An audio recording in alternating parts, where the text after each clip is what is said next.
দিনর সে অপমান ଯାହା କହିବେ ମାନିବି ଯାହା ଶାସ୍ତି ତମେ ଭୋଗିବି ମୁଁ ସତ କହୁଛି ନା ନିଆଁକୁ ଡେଇବା କଥା କହିଲେ ମୁଁ ଡେଇ ପଡିବି ଏବେ ସେ କଥା ଭାବିବାର ସମୟ ନୁହଁ ନା ଏବେ ଆମ ପୁଅର ଜୀବନ ବଡ଼ ডায়লগ নাচ তালি 500 টଙ୍କା কথা ভুলি পারিলে তো କହନ୍ତୁ ନା କଣ ମତେ ଶାସ୍ତି ଦେବେ କି ପ୍ରାୟଶ୍ଚିତ କରିବି ମୁଁ পারিবু যাহা কহিবি তু করি পারিবু তো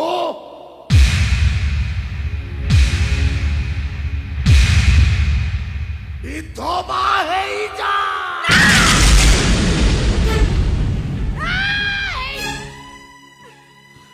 କହିଲ କଣ କହିଲ ତମେ ମୁଁ କହିଲି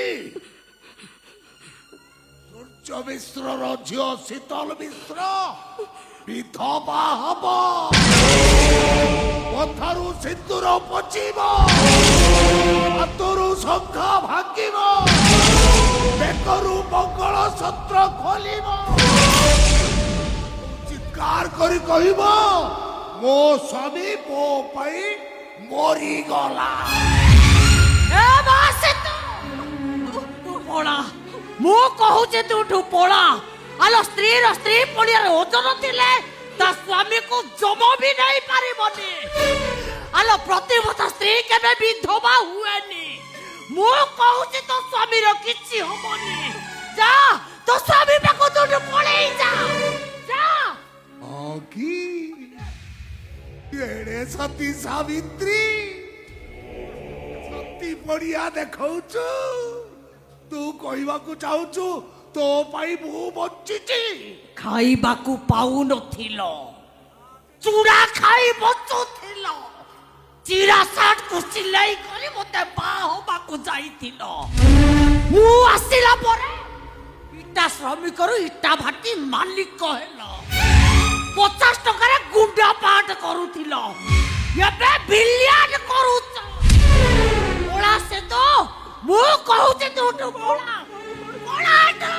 ଯା ଚାଲ ଚାଲ ଭାଉଜ ଚାଲ ଗୁରୁମା ଠିକ କହୁଛନ୍ତି ଯାହା ତମ ଭାଗ୍ୟରେ ଥିବ ସେଇଆ ହବ ଚାଲ ଭାଉଜ ଚାଲ ଏ ଅମଣିଷଟାର କଥା ଜମା ଶୁଣନି ଚାଲ ଭାଉଜ ଚାଲ ହଁ କହିଲୁ ତ ପା ମୋ ମଣିଷ ଏଇ ମୋ ମଣିଷ ଯିଏ ପୁଅର ନୁହେଁ ସିଏ ବାପ ନୁହେଁ ରାକ୍ଷସ ଯିଏ ପୁଅ ବଞ୍ଚି ଥାଉ ଥାଉ ନିଜ ବୋହୂକୁ ବିଧବା ହବାକୁ କହେ ସେଇଟା ମଣିଷ ନୁହେଁ ଗୋଟାଏ ଜଙ୍ଗଲି ଭାଲୁ ଛୋଟ ଖାଇବାକୁ ପାଉନଥିଲୁ ଆଗରେ ଜୋତା ପୋଲିସ କରୁଥିଲୁ ମୁଁ ତୋତେ ଆଣି ମୋ ଇଟା ଭାଟିରେ ଚାକିରି ଦେଲି ଶଳା ମୋତେ ବଡ଼ ବଡ଼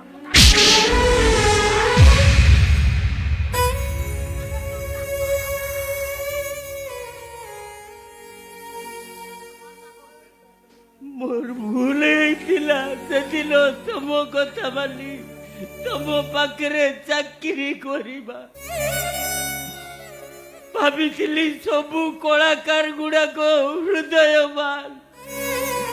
ସେମାନଙ୍କର ମଣିଷ ପଣିଆ ଅଛି ହେଲେ ଆଜି ପ୍ରମାଣ ପାଇଗଲି କିଛି କଳାକାର ମଞ୍ଚରେ ଯେମିତି ଅଭିନୟ କରନ୍ତି ମଞ୍ଚ ତଳେ ତାଠୁ ବେଶୀ ଭଲ ଅଭିନୟ କରନ୍ତି ମଞ୍ଚରେ ସେମାନେ ଯେତିକି ସୁନ୍ଦର ମଞ୍ଚ ତଳେ ସେତିକି କଦାକାର ସେମିତି ହେଇନଥିଲେ ବହୁଟା ତା ସ୍ୱାମୀ ପାଇଁ ବିକଳ ଅଥଚ ତମେ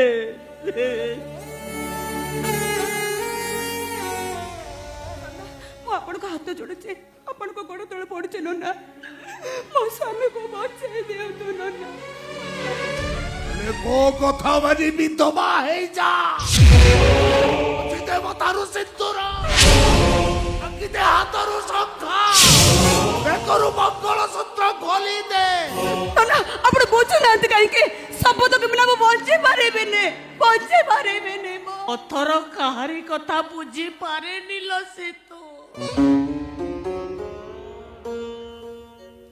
ବରଂ ତୁ ଗୋଟେ କାମ କର, ତୁ ତ ବାପା ପାଖକୁ ଚାଲି ଯା, ନହେଲେ ତୋର ବଡ ବଡ ସାଙ୍ଗସାଥି ମାନେ ଥିବେ, ସେଇମାନଙ୍କ ପାଖରୁ ଟଙ୍କା ଆଣି ତୋ ସ୍ୱାମୀକୁ ଭଲ କର। ବୋଉ ସମସ୍ତେ ମୁହଁ ଫେରେଇ ନେଲେ, ଡାଡି ବି ମୁହଁ ଫେରେଇ ନେଲେ। ହେ ଭଗବାନ, ତୁ ମୁହଁ ଫେରେଇବିନି ଯଦି ତୁ ମୋ କଥାରେ ବିଧବା ହେଇଯିବି ଏଇଆ ଚାହୁଁଛନ୍ତି ନା ଆପଣ? ମୁଁ ମୋ ମଥାରୁ ସିନ୍ଦୁର ପୋଛି ଦେବି, ହାତରୁ ଶଙ୍ଖା ଭାଙ୍ଗି ଦେବି, ବେକରୁ ମଙ୍ଗଳସୂତ୍ର ଓହ୍ଲେଇ ଦେଇ ଆପଣଙ୍କ ପୁଅ ଜୀବନରୁ ଦୂରେଇ ଯିବି, ଏଇଆ ଚାହୁଁଛନ୍ତି ନା ଆପଣ? ମୁଁ ସତ କହୁଛି ନନା, ମୁଁ ଯଦି ଆପଣଙ୍କ ପୁଅ ଜୀବନରୁ ଦୂରେଇ ଯାଏ, ନା ସିଏ ବଞ୍ଚିବେ ନା ମୁଁ ବଞ୍ଚିବି। ମୁଁ ଯଦି ମୋ ସ୍ୱାମୀକୁ ମରଣ ପ୍ରାଣ ଦେଇ ଭଲ ପାଉଥିବେ, ତାହେଲେ ଭଗବାନ କେବେ ବି ନିଷ୍ଠୁର ହେବେନି, କେବେ ବି ନିଷ୍ଠୁର ହେବେନି। ସେ ମୁଁ ଆପଣଙ୍କୁ ଦେଖେଇ ଦେବି, ମୋ ସ୍ୱାମୀକୁ ମୁଁ ନିଶ୍ଚୟ ଭଲ କରି ଦେଖେଇ ଦେବି, ନିଶ୍ଚୟ ଦେଖେଇ ଦେବି, ମୁଁ ନିଶ୍ଚୟ ଦେଖେଇ ଦେବି।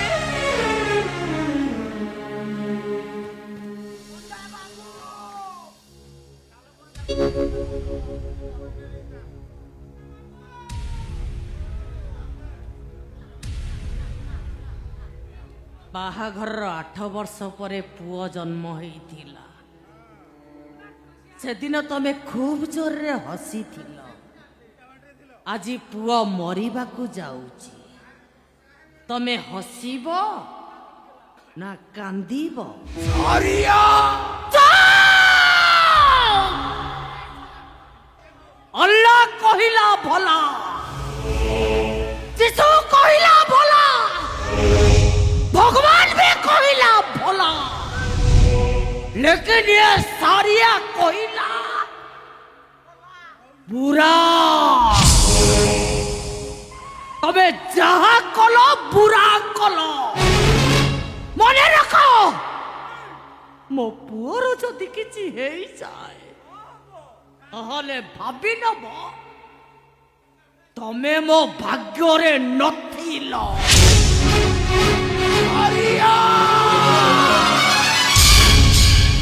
बाबू माने